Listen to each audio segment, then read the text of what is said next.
Okay, good afternoon, everybody, and welcome back to Sunoikis' Digital Classics Summer Term 2021. Today, we have our third session, which is about epigraphy. And in this semester, we have 3 sessions about epigraphy. Last week, we had a session about teaching epigraphy in a pandemic. Today, we have a session about a digital epigraphic corpus, and then next week we have a third session about epigraphy with linguistic annotations of Greek and Latin inscriptions. So today the session is about a digital epigraphic corpus, and the reason for this session is to see how we can work with a corpus. And I'm very happy that today we celebrate the Day of the Age 2021. And given that the theme today is multilingual DH, today we have a multilingual epigraphic corpus. Because our guests today, Michael Satlow and Elli Mylonas, I apologize for my mispronunciations, they are going to present a project, a corpus of inscriptions from Israel and Palestine. And so we have different inscriptions in Greek, Latin, Hebrew, and Aramaic. So really today we can celebrate the Day of the Age with this multilingual theme. Now, as usual, you have the session outline in GitHub with the description of the session, with the different resources like readings. And I'm very grateful to Michael for sharing a draft version of a paper about the project. And then you have also other readings, and then also the link, of course, to the project, to the corpus that Michael is going to present. And then you also have an exercise that we will be able to discuss later. But Michael, thank you very much for joining us today and for contributing to the program. So Michael, please. Okay. I am unmuted. Okay, thank you for having me. Before I start, I just have a few short preliminary comments. First, I actually, and I don't mean to gloat to my European colleagues here, but I just received my second Moderna dose yesterday. So I'm a little bit fuzzy at the moment, actually. But so if I am incoherent at any point, I will blame it on Moderna. The second comment is that I'm really honored to be part of this. I long admired the digital classicist seminars, and have been really jealous of all my colleagues who got to go. And I really wanted to come, and but in London, I wanted to do this in person. So I didn't get that, but the digital format is what we have and what we'll do today, and that's great. And hopefully I will be invited back at some point when we go live, and I can do live things. Is that right, Gabby? Okay.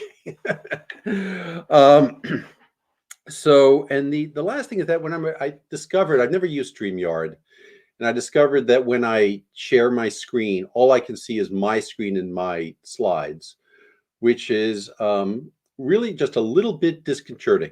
So I'm gonna, again, kind of give this a shot, and I guess that I can come back afterwards and see the comments, and we can have some interactivity that way, which I really crave. I like the interactivity.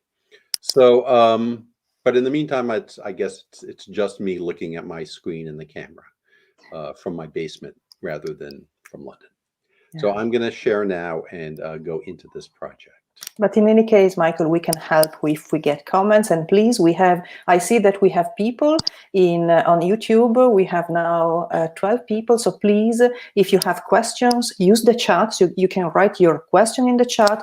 We can see the question through StreamYard, and then we will be able to answer your questions. Okay, so yes, and now you can share your screen. So welcome to the live people, and hello to the non-live people who are going to be looking at this afterwards. All right.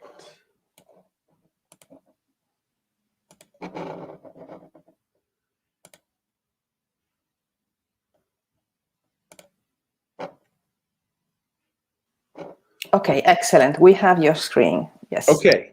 All right. So What I want to do today is to start with the history of the project. And the history is, you'll see, is important because a lot of the decisions that we've made as part of this project have to do with how it kind of originated and evolved. I'll talk a little bit about the goals of the project. We'll probably spend the bulk of our time on the interface and how to use that interface. I want to get into some issues of data encoding, kind of, which I think you looked at last week in general with Epidoc and some of the conventions that are used for digitizing epigraphy. The organization of the project and a bit of the workflow, just so you get a sense of kind of how we function under the hood, some of our collaborations, the future vision. Now, it's kind of an interesting time for me to be presenting this because we're in the middle of a major overhaul of the interface, especially the front end. And we want to add a number of features as well, both to the front end and to the back end. So this is a kind of, it's always been a work in progress, and not just the adding of inscriptions, but technically. So I'd be very interested to hear not only your comments about what we have, but what would be helpful, best practices, things that we can do, because we really are at a moment now where we can add things into the project. Let me start with the history. I began this project, it was kind of a dream in my eye, I think in 1995 or 1996, as the internet was just beginning to go, as there really weren't good fonts for a lot of the languages that we deal in. And in a way, the technology has been catching up to my vision until very recently, where now it actually allows me to dream further than what I had originally planned. But it's been a kind of a long-running project, and for me, a secondary project in most respects. So by that, I mean I am mostly a social historian of Jews in antiquity. I teach at Brown University in both the Religious Studies department and the program in Judaic Studies. And one of the major reasons I began this project was because the inscriptions first were never collected. So it's not as if they're even in some book with a set of indices, although that is changing at the moment, but even now that's still not done. And also that there are things that I wanted to look at from my perspective as more or less a social historian. So if I wanted to look at issues of, at that time I was writing a book on marriage, Jewish marriage in antiquity, and wanted to kind of understand marital couples, their ideals, things that appeared on the inscriptions. It was kind of very hard for me to kind of get that data out of what we had. So I figured since I was collecting these inscriptions, I may as well put them on this new internet thing. And at that time, we also had the hypertext on the Mac, which I didn't get into. So that's how it started. As you can see, it really is not complete. It's still in progress right now, though. So it wasn't really that useful for me, the project itself. When I was working on Jewish marriage, now it's very useful. I use it almost every day as I'm working now on a book on the spiritual landscape of late antiquity. So I've been very happy with the way it's been performing and how it's been helping me at the moment.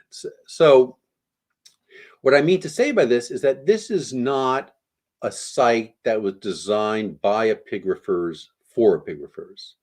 It's a site designed by a historian for historical research.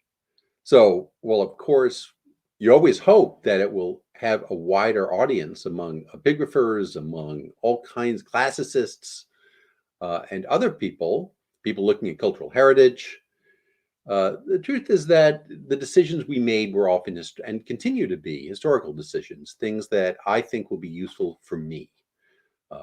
So in kind of at its bottom, it's a selfish project, but one that, of course, I want to share with the world. So it began in '96 when we really kind of began ramping it up at the University of Virginia. And at that time, we were using a template that was designed in SGML, Standard General Markup Language, which I don't think people talk about very much.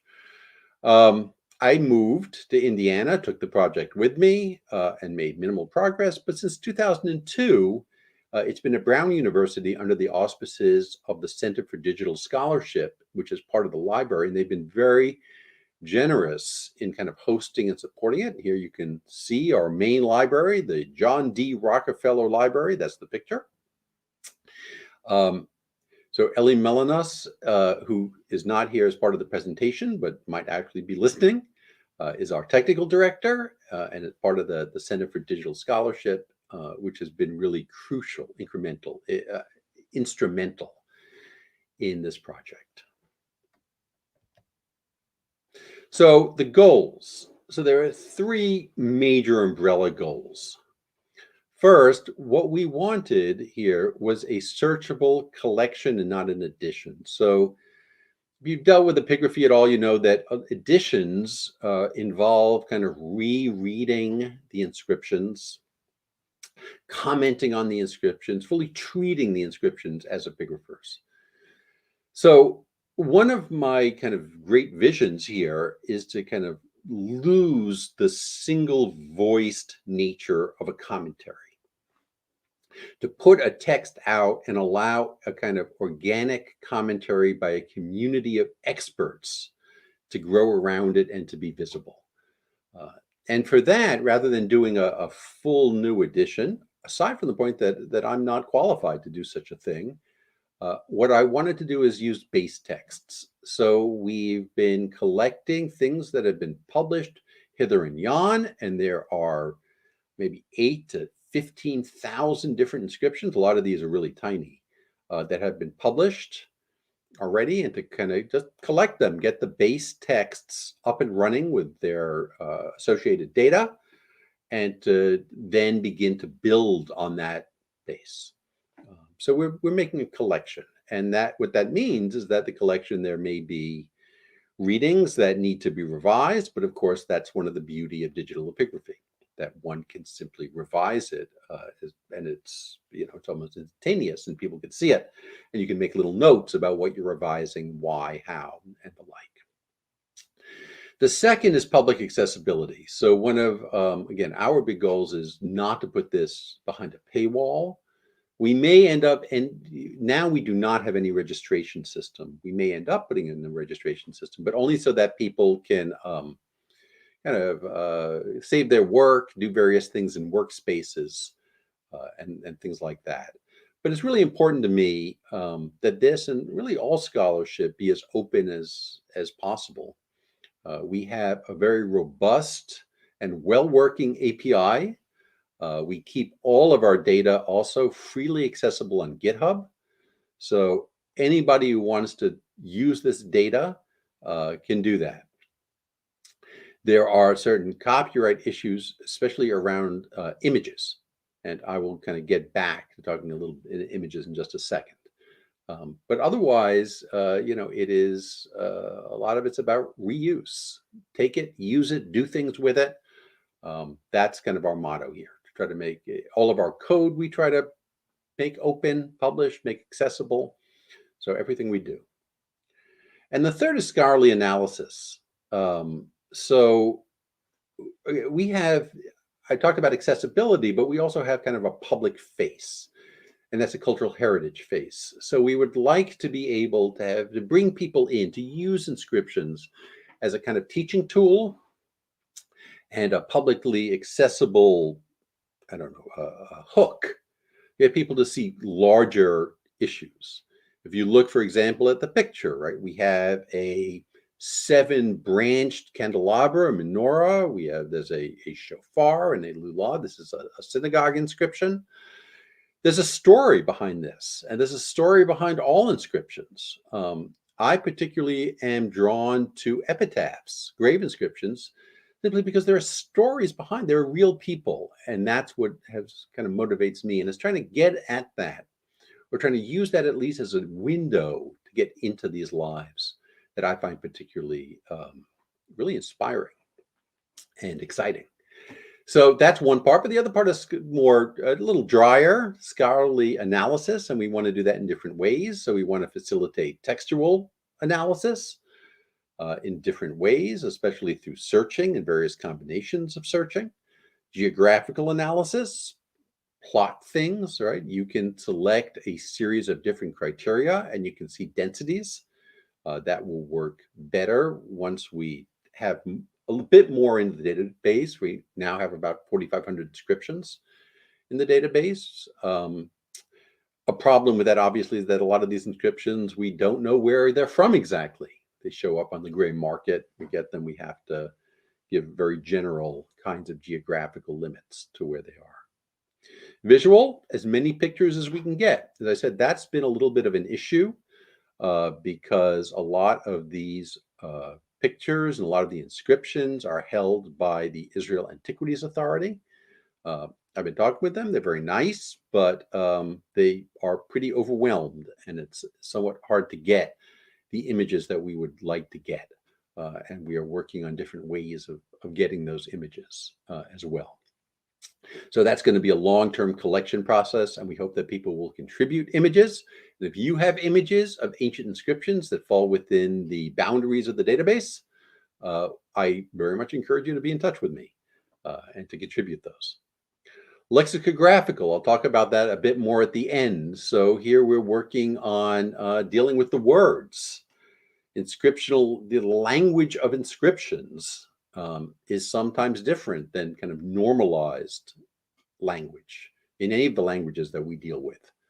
So we are trying to design a workflow to figure out how to get that information out and how to get it back in and make it accessible to users.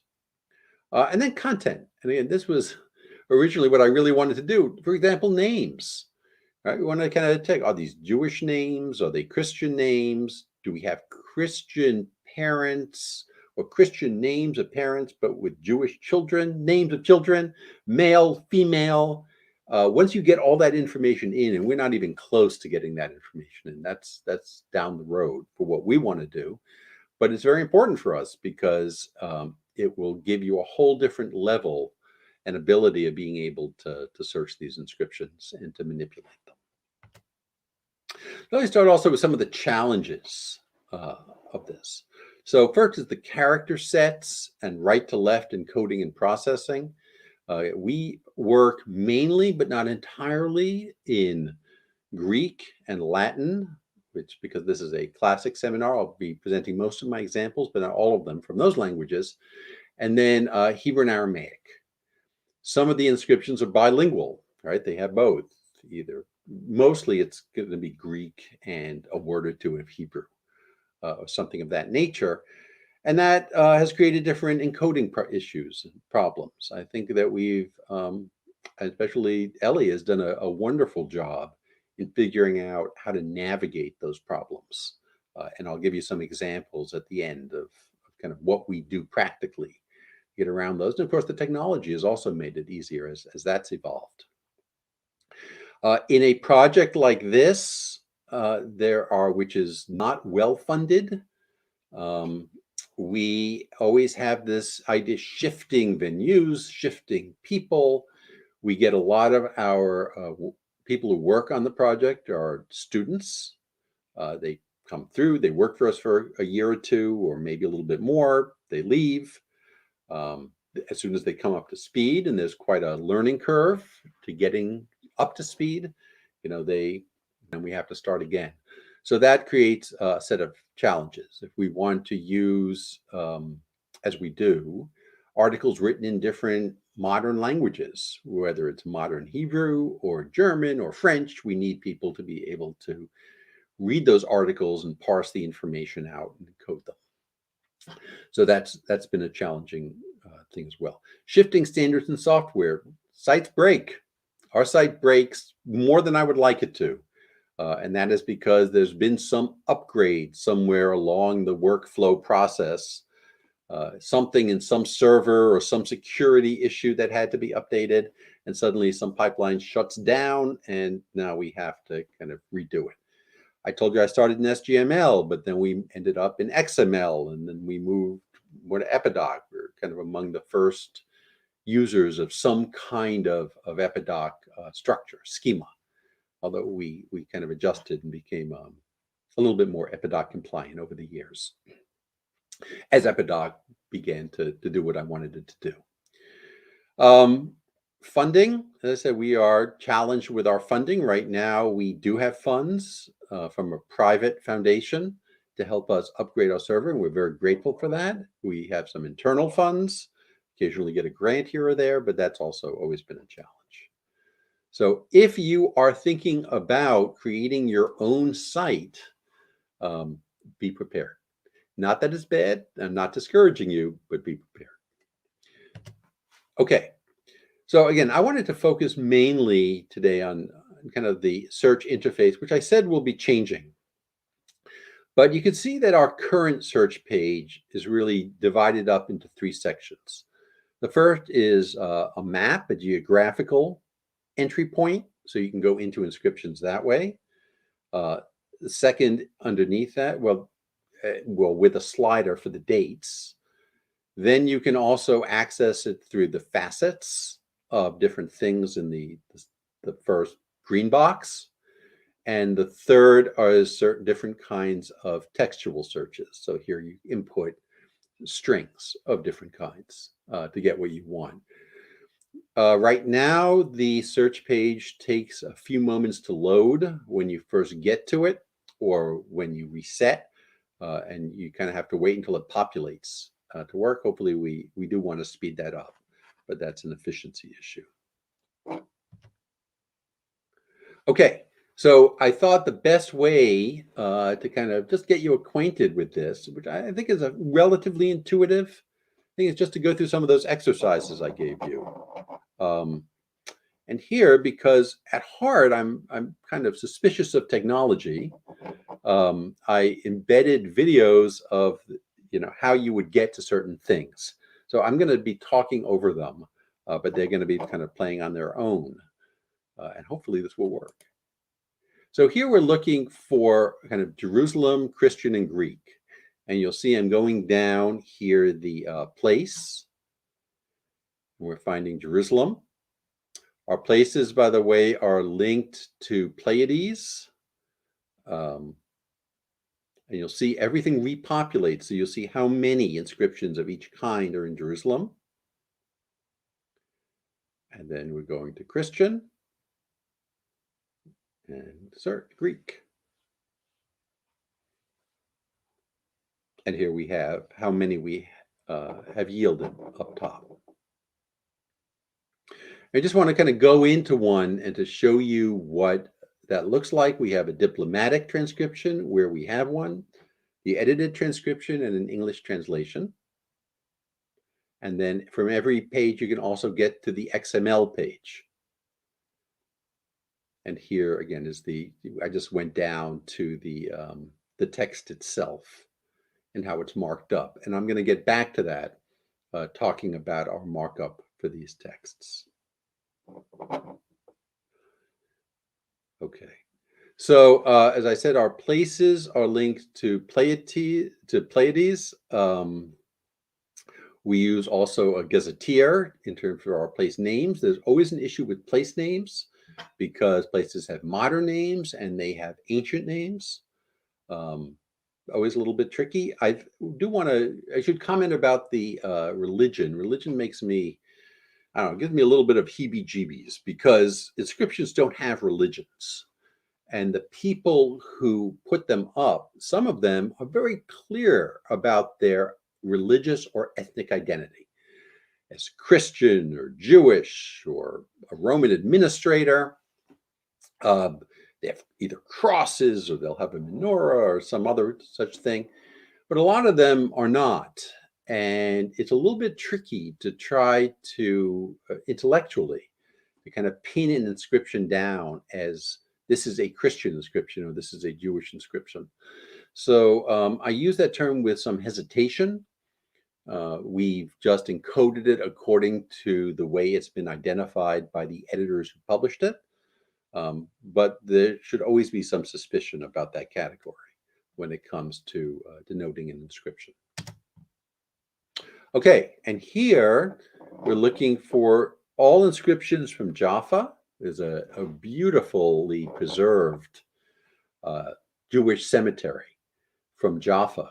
It was actually beautifully preserved, and the inscriptions were taken out, I think, around World War I into Norway, and those inscriptions are preserved in a museum in Norway, and they generously gave us permission to use their images. But so we're looking at ones that mention the name Simon, one of these popular names. There are like 5 to 10 names in antiquity that appear like this incredible number of times, especially with women. They're only like their own name Miriam. So let's just take a look at this one then. So again, we're going to start from the search page. And here, I'm going to show you 2 ways to do this. So first, we're going to, again, go back down to Jaffa.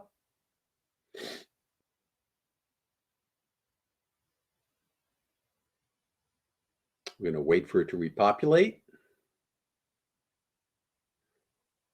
Now we're just going to add into that text search Simon, and we have our inscriptions.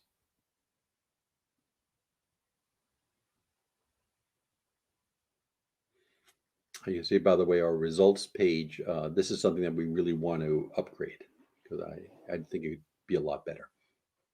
But now I'm going to show you a second way to do it.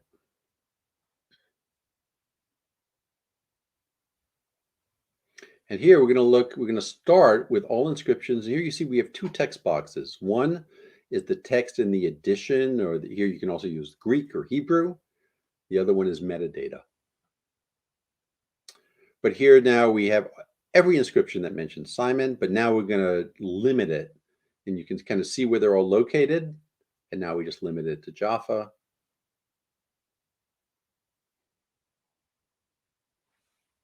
And we have our inscriptions.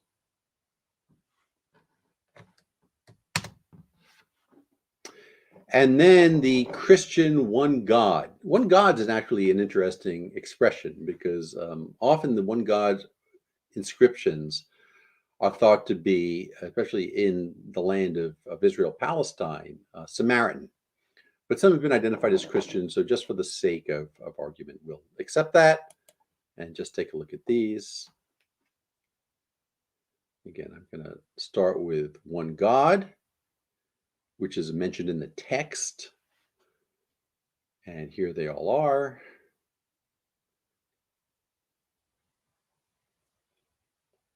And then we'll limit.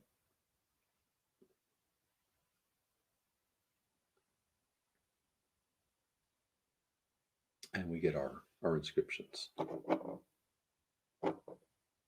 You'll see, by the way, this is broken. So this should be a map. And it should kind of show you where the inscription is. So that is something that we're working on fixing. And an Aramaic synagogue. Or, I'm sorry, a synagogue where the inscription is in Aramaic. So this gets us now to our multilingual.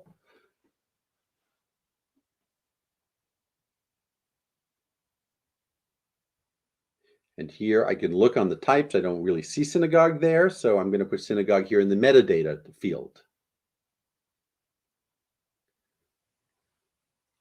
I'm going to search.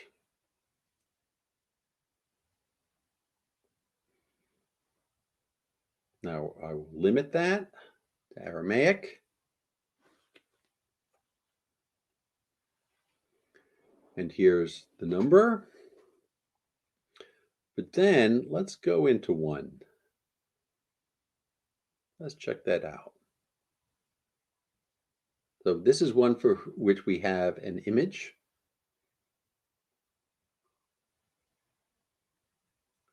We can click and see that image. Ultimately, we'll be able to do different things like annotate that image. Again, we don't allow that right now. But that's, again, we want to try to increase our bank of images. This is kind of behind the scenes, just a quick screenshot. I'm going to get back to this, but this is just the beginning of what each of these inscriptions looks like in XML. starting with some of the metadata and the things, which is the information about the inscription before we get down into the text, which is down below. These are relatively kind of long, complicated templates. They have a lot of different options for including whatever information we have. Again, because inscriptions are published with more or less information, some of that information we have to include, some of it we don't. Some of it's just not included. We have nothing to include there. Like I think you probably saw in some of the earlier inscriptions, the letters, kind of how big each of the letters are, or things like that. We sometimes just don't have that information. In addition, would have that because it would reconsult it. So let me talk a little bit then about the template and the data encoding. So using XML, extensible markup language, we do use an epidoc schema more or less. And that divides up into our metadata part, which is our header, and our text. So the metadata is all about the physical object, the material, the type, the location, the find. For a lot of this stuff, we try to use controlled language, and especially language that can link or that other projects used in trying to create or be part of this larger ecosystem of inscriptions and other kinds of linked ancient data. Language, date, religion, and again, controlled vocabularies. The text itself, we right now have 3 different sections here. The diplomatic transcription, which is just how it looks on the stone. The edited transcription, which is how the modern editor has kind of reconstructed that text, and then an English translation. We're adding a couple of other divisions now, which has to do with much more extensively tagged and less for text than for content. So it may have a word ID. It will have a divider between words. It will have a link perhaps to a name in an onomasticon and things like that. It'll tell you whether it's an occupation, if it's a place name within the inscription, and then a commentary. And that I mentioned earlier is kind of again a vision of trying to create a platform and a community that will allow for a kind of continuing growing commentary on each one of these texts. Here, by the way, is the famous Pontius Pilate inscription from Caesarea. I think it is the only place outside the New Testament that we have Pontius Pilate. No, that's not true. I think there's another place. But the only inscription, I think, that mentions Pontius Pilate. But that could be wrong, too. But there are very few mentions of Pontius Pilate. Here's a sample of the Hebrew tagging. It's a little bit messed up, but I'll show you a slightly better reasons. I don't know if any of you, again, because this is not interactive, maybe we'll get to that, know Hebrew or Aramaic, but you'll see in a second. I'll try to talk you through some of this. This really is Aramaic. It's not Hebrew, but same idea.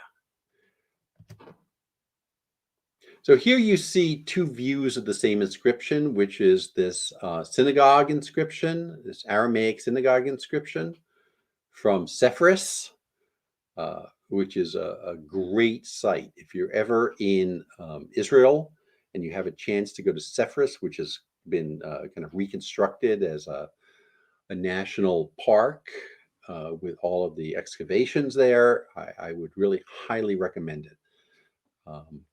Very interesting, beautiful site. So here's our inscription, and you can kind of see it on the kind of here, the transcription, as well as our English translation. And this is what it looks like kind of in the XML, how we've done this. Now here, what this really means is that, again, this is something that has to be fixed. We have these first 3 letters, which really are reading 1, 2, 3. They're reading right to left. They are supplied because we have a reason undefined for reasons I won't get into right now. Really, this should be, these 3 letters here should be marked with brackets using the typical Leiden conventions. But it doesn't. So again, that's something we have to fix.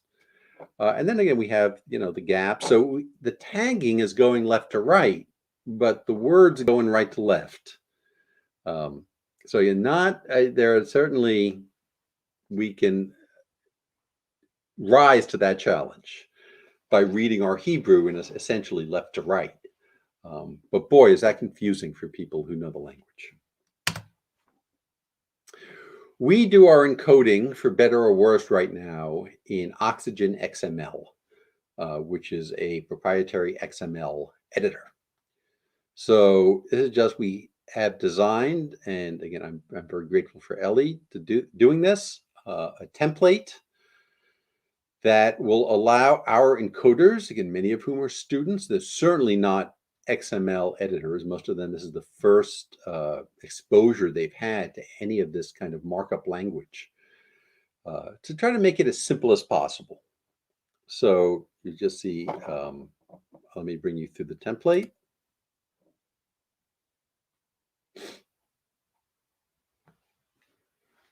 So here we just see the IDs. We can see, by the way, you had different views in Oxygen XML. So I just showed you the regular XML view, and now you can see all the information thrown back into the template.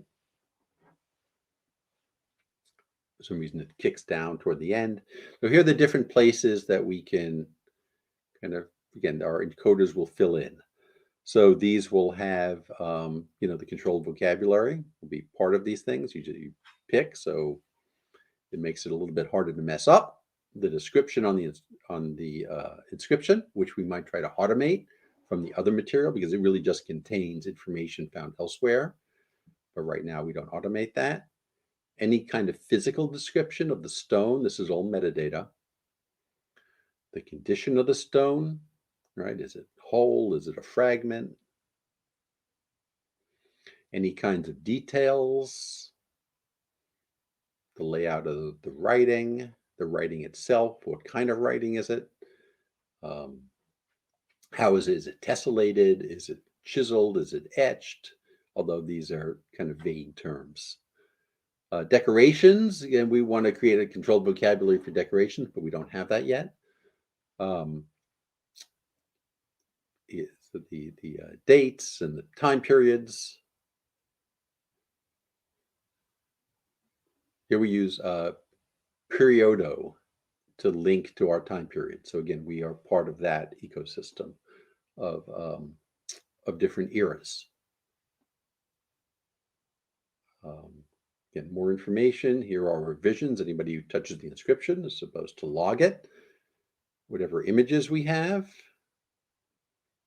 And then this text, the translation. So this is a short one, right? And it's in both in Greek and in Aramaic Hebrew.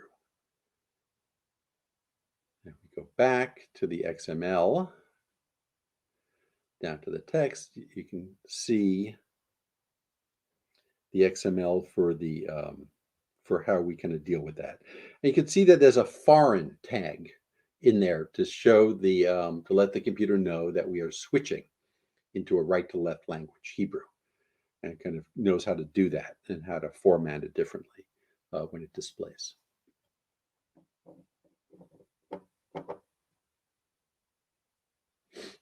Okay, you see that the Oxygen XML is a it is a very powerful tool that it provides much more than what we need. So there are probably other solutions for how to do this as well. But this has been working well for us, and our encoders have, once they've gotten up to speed on it, have liked using it. This is the inscription that we were just kind of looking at. This is how it will display. Summer Fall Solstice. It's on a mosaic, again in Sephirus. And you'll see here, displays on the Greek. And here's the Hebrew. And that little underscores, that's an unclear letter. By the way, I don't think we have not figured out how to get dots under our unclear letter, which is more typical of the Leiden Convention.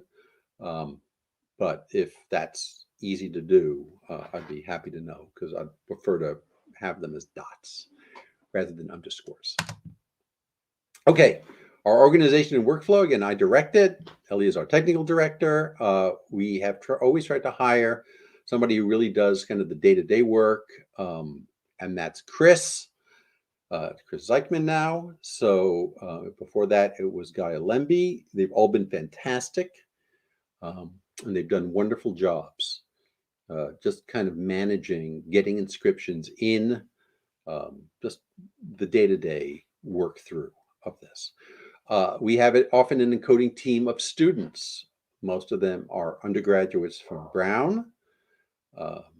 Again, they kind of shift, and they've also done a wonderful job. In fact, the website, the site that you see is the result of a student team working over the summer with me. So they did that interface. Again, I think, we need to upgrade it now, but the fact that we have what we have now, I think is very impressive. We go through the data selection. Normally we try to use published corpora, scattered inscriptions, right? We kind of try to get the lower lying fruit first. The encoders use a template in Oxygen. We create files in GitHub, and the bibliography in Zotero. So we have a managed bibliography system. Let me just show you that briefly. So here, if you go to Zotero, and again, this is also, well, it's public. The view is public.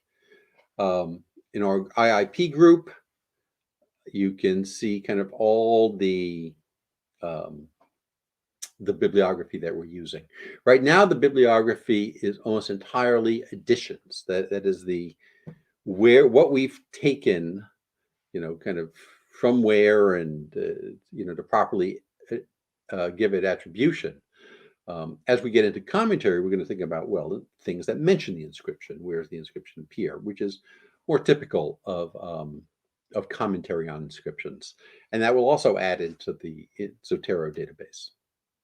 So you could go to an inscription and see all the bibliography, not just of the editions, but also the commentary on it. If you went into one, it's just simply a bibliographical entry and kind of how it looks. You see that short title, by the way, that down here is something that we use to key back into the XML. When we do the archival versions, which I'll get to in a second, of these things, we bring in the Zotero information right into the XML and put that into the archive, so it's all self-contained. One big XML file has all the information you need. So when the encoders do their work, it's checked by our managing director, Chris. It's uploaded to our production server, where it is actually, we have a status set. It's unapproved till I approve it. And then it goes live immediately, basically. Every once in a while, we have to work out exactly how often we take all of our GitHub XML files and run a process on them to make them self-contained, and we put them in the Brown Digital Repository for eternity, or what counts as eternity in our ephemeral digital world. So we're always archiving, so we're going to have different versions. So every quarter, every 6 months, every year, not sure exactly how to do this.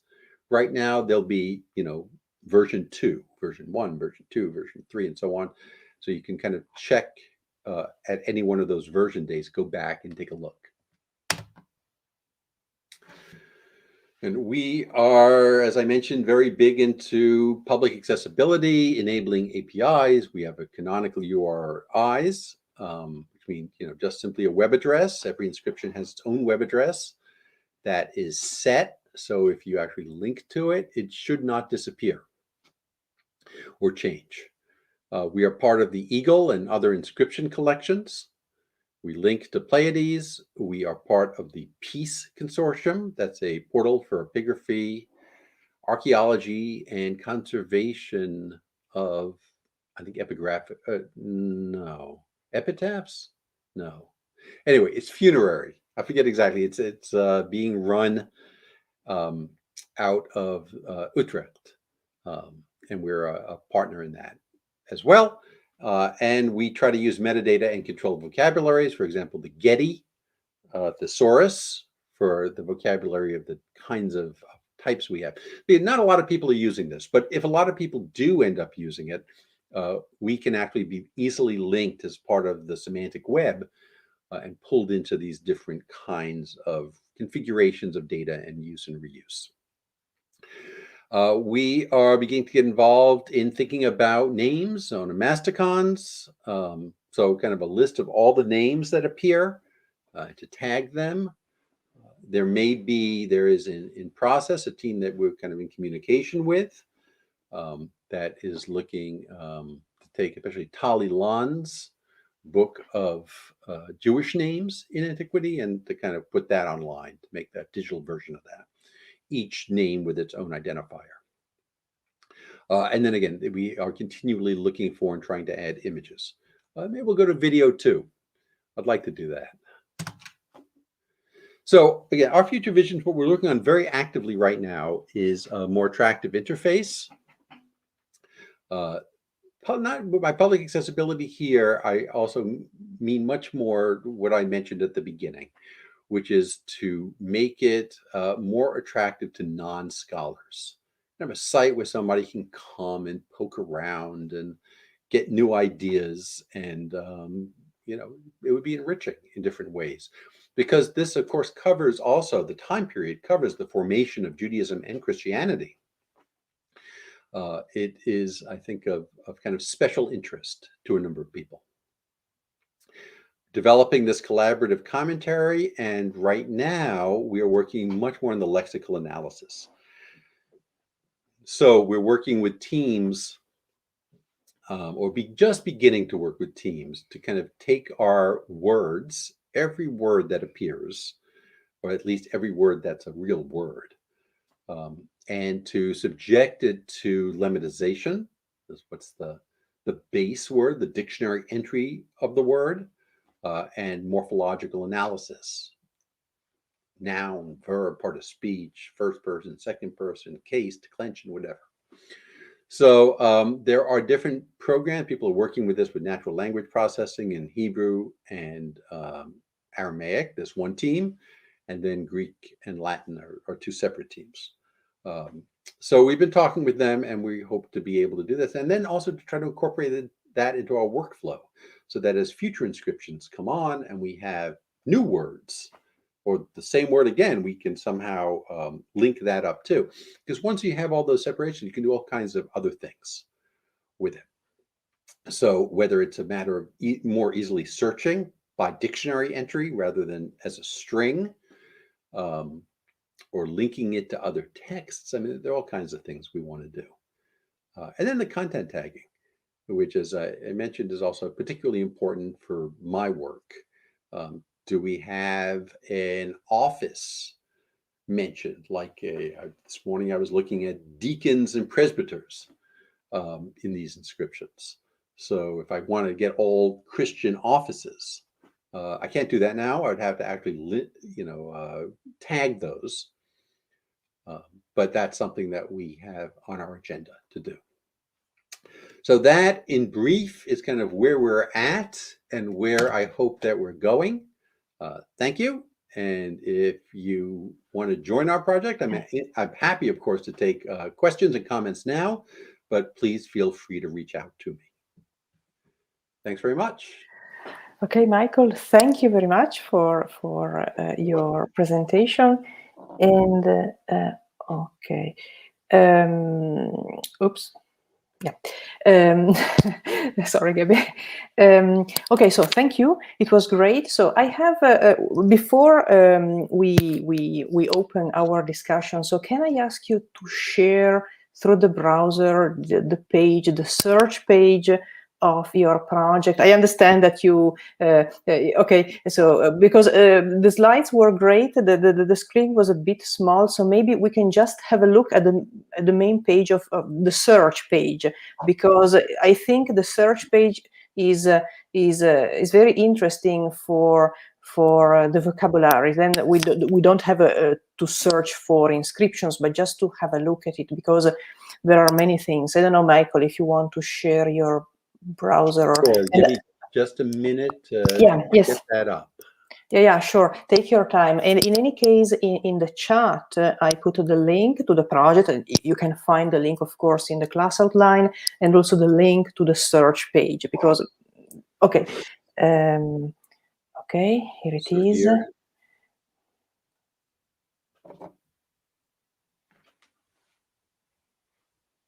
Okay, excellent. Can you zoom in a bit so we can read, especially for a bit more? Okay, okay. So can you? Okay, this is great. So because I think this is really very interesting. So can you just briefly comment on these search boxes, because this is the vocabulary of the project. So you mean here? Yeah. Yes. This green part. Right. So here again. So here is our locations. What is the type of inscription? The genre of the inscription. The physical type of the object, language, religion, and material. Okay, yes, excellent. So this is for our audience. You can immediately see how rich this corpus is, first of all, and the complexities of working with a corpus like that, and in general with inscriptions, because you have to consider many things. So Gabby, please, yes. You have, yeah. Thank you. Now I have a question about those vocabularies, and apologies if you said this, but to what degree do these vocabularies overlap with or draw on things like the Eagle vocabularies or other standard vocabularies for epigraphic terms? I mean, I know you said you use Pleiades for geography, but things like type of, and to what degree did you need to add your own items to them because the standard vocabularies weren't adequate? Well, as I understood, and this is not in any way denigrating, Eagle doesn't have standard vocabularies. Eagle attempts to cross over all these different vocabularies because we can't have, it's very hard to have standard vocabularies. So I think that in terms of kind of conventional usage, there is I'd say a family resemblance between kind of vocabularies as they're used. So we were, adding, but, an honorific, let me kind of show you. So honorifics are, well, we kind of know what an honorific is, but sometimes it's not always clear. And then you make a kind of subjective commentary. So yes, common vocabularies, I think, especially on things that require a subjective element, a judgment, are always going to be tricky. So, but again, where we can, when we have a physical type, again, not all physical types are also easy to identify or figure out. Sometimes the material is better in terms of trying to, get what I think are standard vocabularies. So I'm not sure whether we can actually kind of develop as a community a standard vocabulary, or whether we're just kind of doomed because we're humans into crossover vocabularies like Eagle does. Yeah, I think you're right that has to be the way forward, doesn't it? That you try to map existing vocabularies because people who've already done their vocabularies aren't going to change them because you come up with a new one, and people in the future aren't going to want to use exactly the same vocabulary. What would be nice is if we can map to them. So the 90% of your object types that are already in the vocabulary list, you can map them to them. The ones that you've had to add because your region maybe has object types that are inscribed that they haven't come across before, or that you want to be more fine-grained than they are, or for some other reason because you've interpreted them differently, then you add those, obviously. But the ones you can, you map them to them. I think that's as best as we can hope for. Yeah. Thank you. Yes, thank you. Yes, the I think now I can remove this. The discussion about the vocabulary is an ongoing discussion, and in the end we will never find a solution because, as you said, so of course different projects need different vocabulary, so we can have an overlap, 90% of overlap, but we need then a specific vocabulary for every project. And then in this case, this is in English. Of course, we have other vocabularies in other languages because we need them for many obvious reasons. So really, Michael, thank you for sharing the page. And well, now please ask questions if you have questions. I know that this is a large database. There are many complexities, but Michael talked also about interesting things in general for the digital humanities, digital philology, digital epigraphy, because you mentioned first the goal of the project. Okay, you are not going to produce new editions, but you are working critically on these texts, because when you begin to annotate names, places, the language, this is critical editing. So this is a new way for epigraphy and philology in general, if of course philology in a wide sense. So the first thing that you mentioned at the beginning. Then accessibility.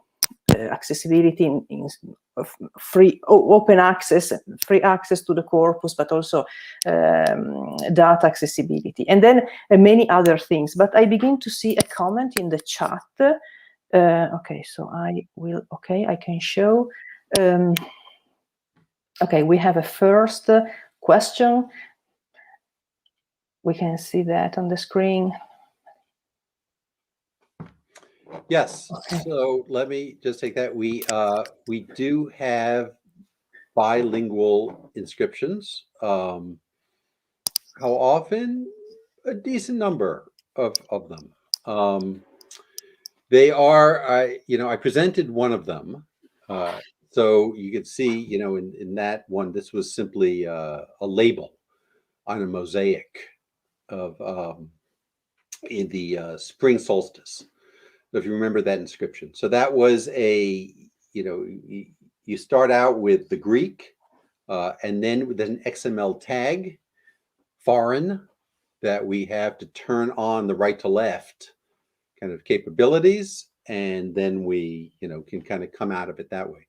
So you can handle it. Is it easy to handle? Not particularly, but it's not that hard either. So it's somewhere in between. I'd say intermediate difficulty of handling these bilingual inscriptions. On the database itself, I leave to get to these bilingual inscriptions. You can go to the language box and check 2 of them, any 2 that you want, and you see how many there are.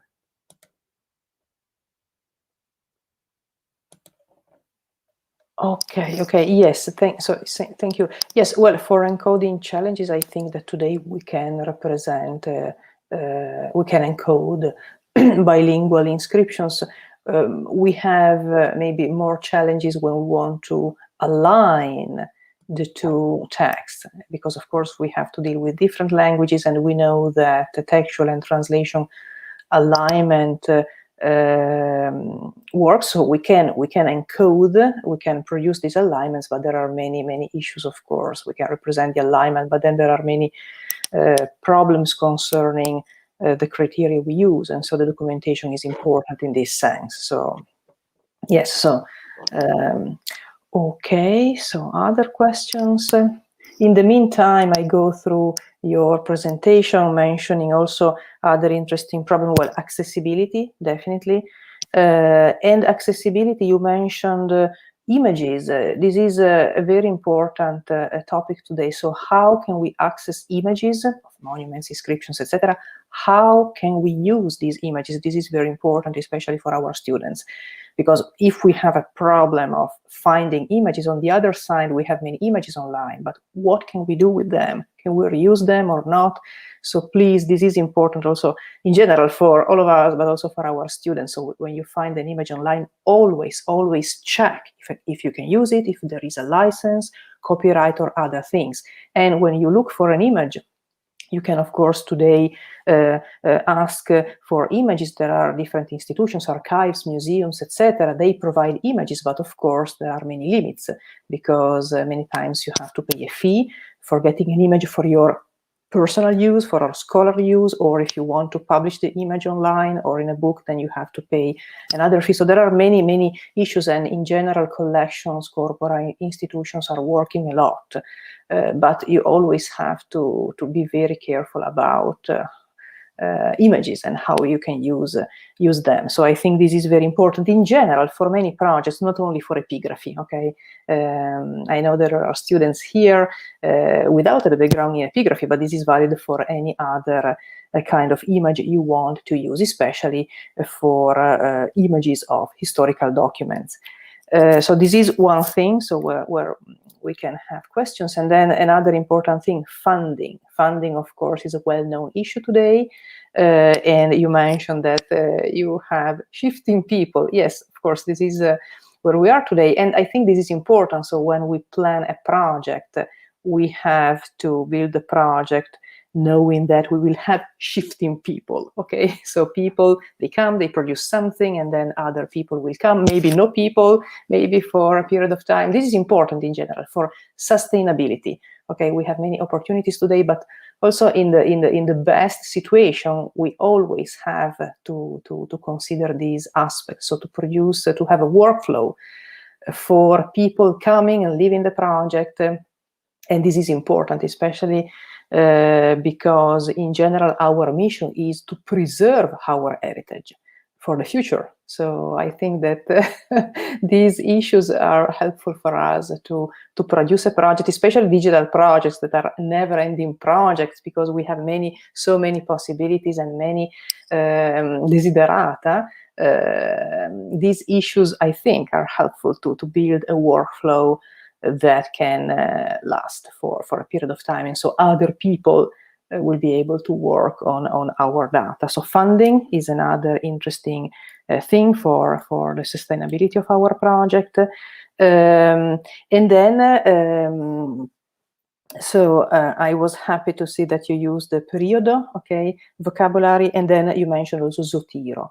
In my courses on digital philology, I always try I also always devote a session about data citation, but also about bibliographies, bibliographical resources, and how to use these tools. Zotiro is an excellent tool, and the good thing is that you can export data. This is fundamental. And you mentioned an example where you have these short titles or labels that you can import in your XML files. And if I understood, so your Zotiro group is open, so the community can join the group and maybe also contribute to the group with a bibliography, or this is how you...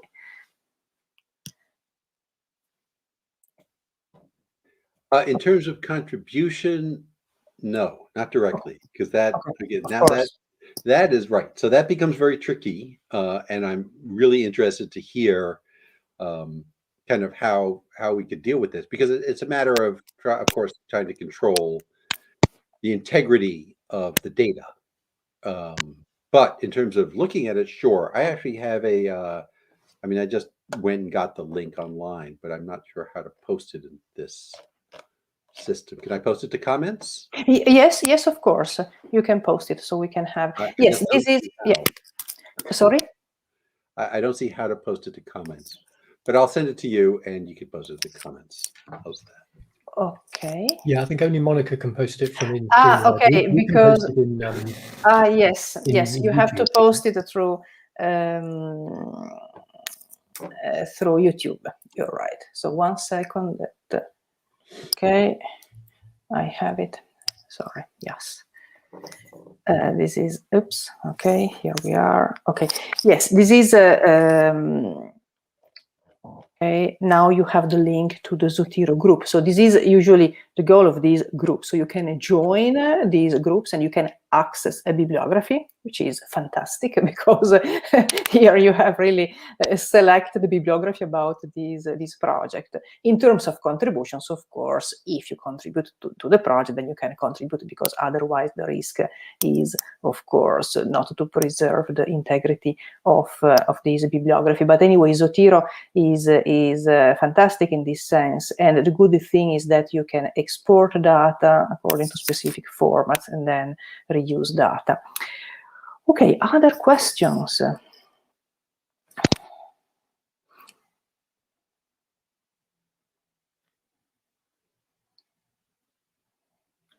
No questions. We have people on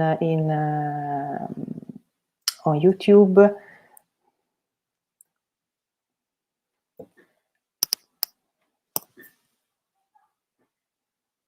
No questions. So I know that this is well, a corpus about specific languages and cultures, but there are many many interesting aspects in general for dealing with a corpus of historical documents. And another, yes, Gabby, please. A fairly general question about epigraphic corpora as a whole, online epigraphic corpora like this. That I wonder if you've had any thoughts about or concerns about for your project is simply that there are so many different epigraphic corpora that each have slightly different goals and slightly different scopes, that any one inscription is likely to occur in more than one of them. So obviously most of the inscriptions in your corpus, or all probably, are published on paper somewhere at least once. A good few of them will be in other epigraphic corpora online. Some of them may be in different, may give a slightly different reading of the text than yours does. Is that a problem? And or is there any way you can think of reducing that confusion in your presentation of the text? Yeah, it's a good question. I think what we try to do is kind of pick what we think is either the kind of most recent or best readings, and then we just indicate what we've picked, and then we also give links to other readings that we know of, so people can kind of go and do that. I don't, there's not a lot that we've done that's already online, so we're kind of that makes it maybe a little bit easier as being the first to put these things out, so people can now look at our text and say, well, it's wrong. But I mean, look, this is the same problem with the vocabulary, the thing that plagues us, which is standardization. Are we in American terms, are we a federal system or a system of, a collection of states? To what extent do we want standardization and centralization, which makes certain things much easier for the scholar, but in other ways can impede new innovative, approaches? And I don't have a good answer to that, and even in my own mind, because there are, both costs and benefits to each approach. I mean, I think that as with the vocabularies, maybe, to the extent that we can make bridges, crossover bridges, to not centralize, but to show that, well, this equals that. How you do this, if you can't automate it, is, I think it's beyond what academics are funded to do. I think we cannot do that. But if we can get to a point of automated abilities to do that, then I think that would be a great help.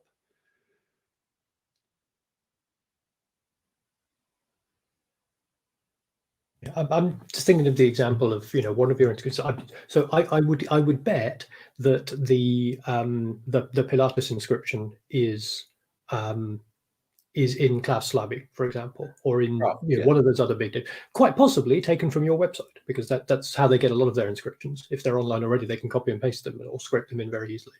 It may or may not say that that's where it comes from, and it may have been taken before you did your latest update, so it's slightly different now. And it would be nice if somewhere one or the other pointed to the other and explained the relationship between them. Well, I mean, right. It's exactly. hard to do, but, I mean, I think, there's a certain regressiveness here. So I think that, the standards are academic procedures, which, do pretty well for us, I think, is that you credit. And you could, of course, credit in digital humanities too. You're supposed to do that. So if I take something, I always credit it. And I hope that if somebody takes something from me, they credit it as well. Then once you've taken it and credited it, there should be some way for me to get back to it and link it to them. So that's the digital part, right? That's a little bit more complicated. If I don't know if they've done that, it's very hard for me to do that. I think there are automated ways, perhaps better automated ways than we are currently capable of doing that. Right. Yeah, which is the single most important thing that the Eagle project should have done, but obviously they were only able to do a snapshot. Yes. Of that, and there's not something in place that keeps that. I mean, maybe epigraphy.info will be looking at that. Sorry, I'm throwing out the names of projects that probably most of the audience don't know about, but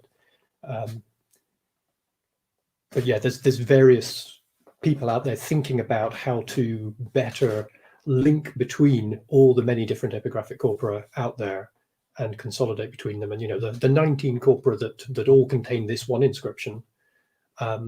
How I can find them all on Google, but how do I know that they're all the same one and not just lots and lots of inscriptions that mention Pilatus? So if we can develop some kind of automated way to do that, I think that would be the best way to do it. I think probably we should post the link to the Eagle project, especially because we've mentioned that a few times. So I think that would be helpful. Yes. So let me. You're right, because we didn't. So just one second, because okay, for our audience. So as Gabby said, we mentioned also other corpora. Maybe someone of you doesn't know these corpora, but the first thing is this: that first of all, but before digital corpora, of course, we had a different publication. So this is well known. In general, this is a problem for editions of historical documents, including inscriptions. Today in 2021, we also have different digital corpora born in the past, because as Michael said at the beginning, this project was born in the 90s of last century, we have to say. So we already have a history. And yes, and this is important. Those years were fundamental for what we have today. Of course, technologies are running, and the problem is that we have to constantly update our data. This is a well-known problem, not only for epigraphy, but also for other disciplines for the classical world. And one of the issues we have today is to join this corpora, at least to make these different corpora talk with each other, because they still inherit old technologies, and updating a corpus like this requires a lot of time. So it's not easy. And this is the reason why today we have different corpora still using different standards. So this is the situation we have today. So just to explain a bit the problem that Michael and Gabby were discussing. And in terms of links, so for, give me a second, I'm looking,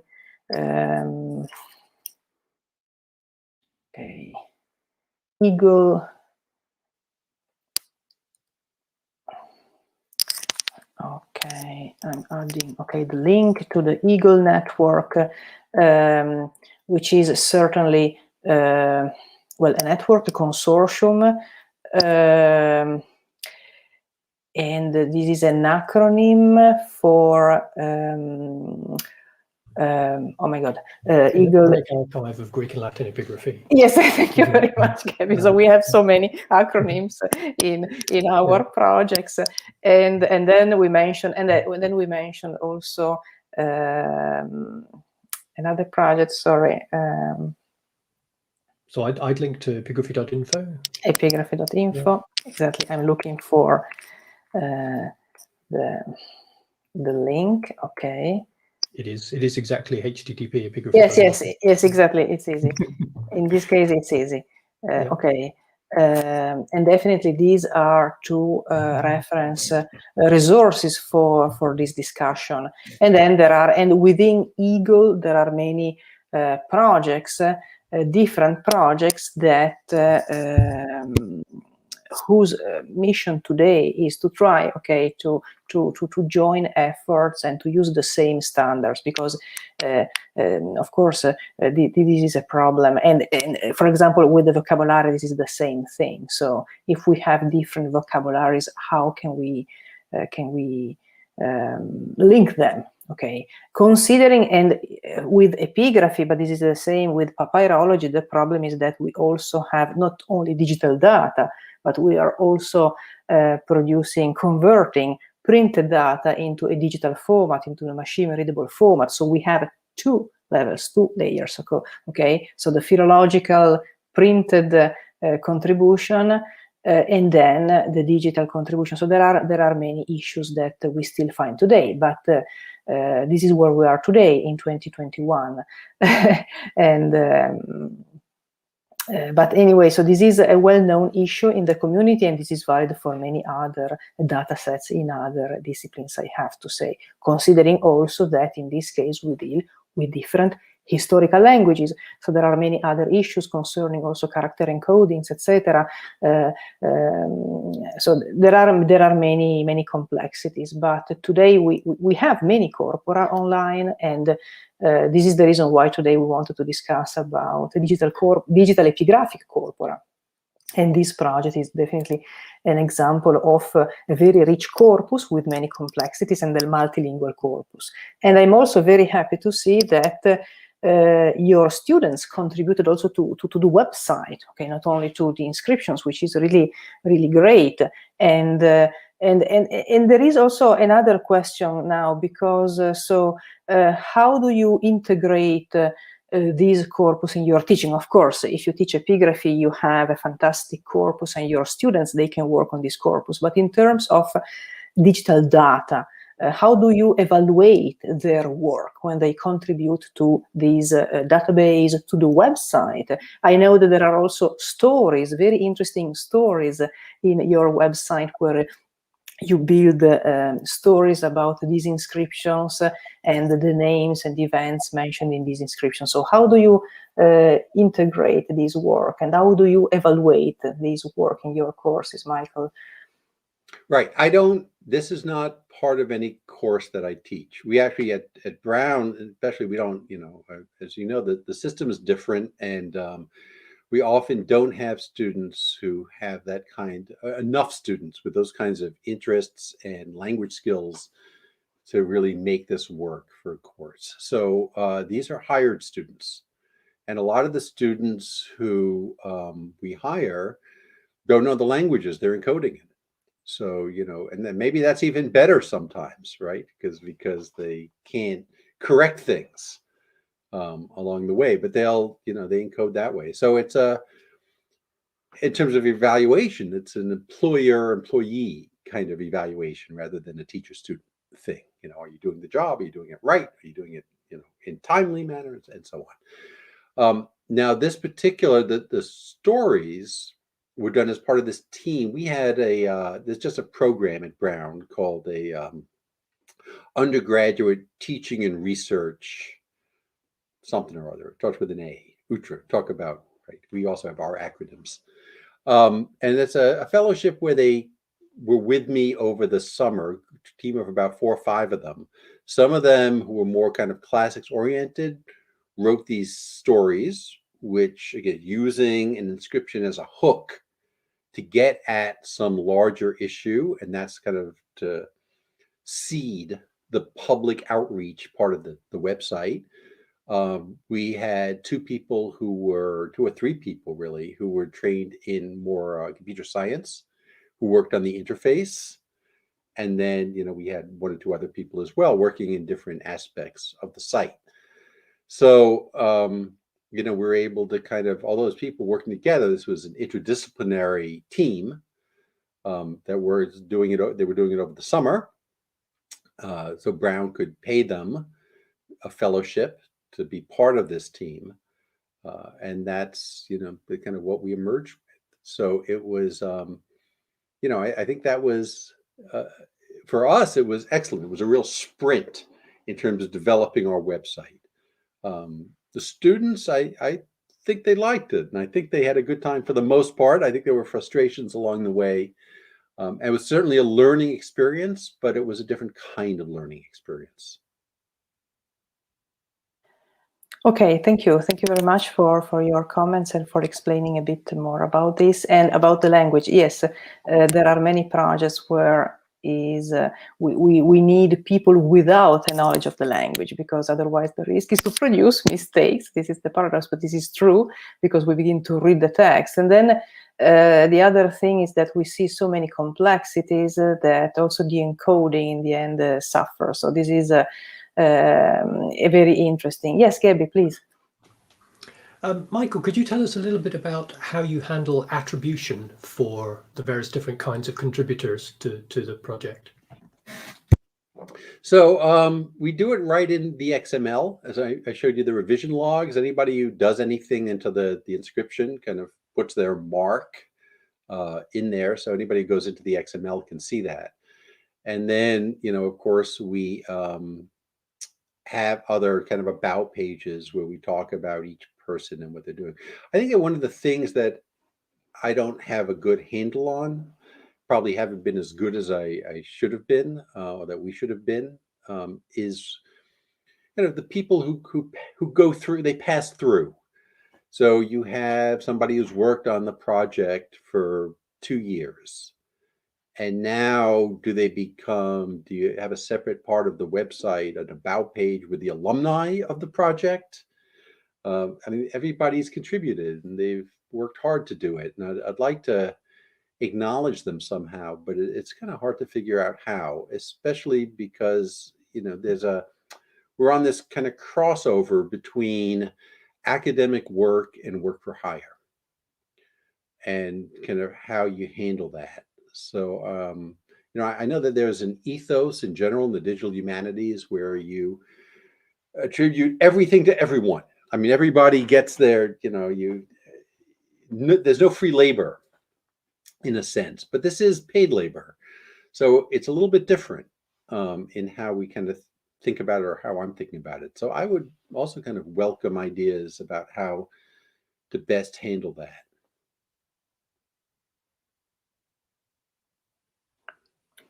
Yes, thank you. So this is an open question also, because we have, as you said, so we don't have, so this is not part of my courses, you said before. We don't have students with that background, but on the other side, we have, you have people, paid people working, contributing to this corpus with a different background, okay? So with a computational background, for example, students who can encode, so they can produce data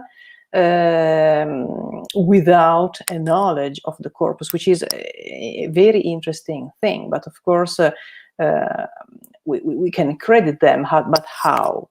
But this is where we find, I think, many opportunities also for our work, for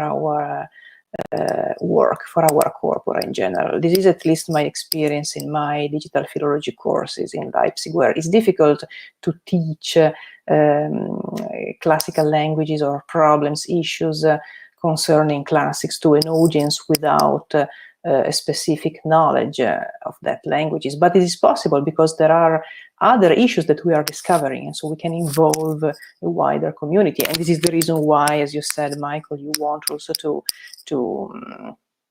work on your corpus or on the website to approach a wider audience. So these are the two, I don't know, extremes, okay, of our situation, because we have a specific corpus, but on the other side, we already have people without a knowledge of that corpus contributing to it.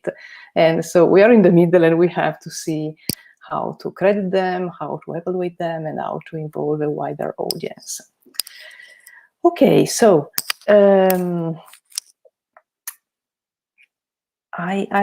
looking at the class outline. So in any case, you have okay, the session outline, as I said at the beginning, with the description of everything. You have also links to an article describing the project, okay, an article forthcoming in Jewish Studies Quarterly. So thank you, Michael, for sharing this paper before the publication. You have also other readings, including also a page from the Oxford Handbook from Epigraphy, which is freely accessible, okay, for epigraphic conventions to have a sense of what means editing inscriptions.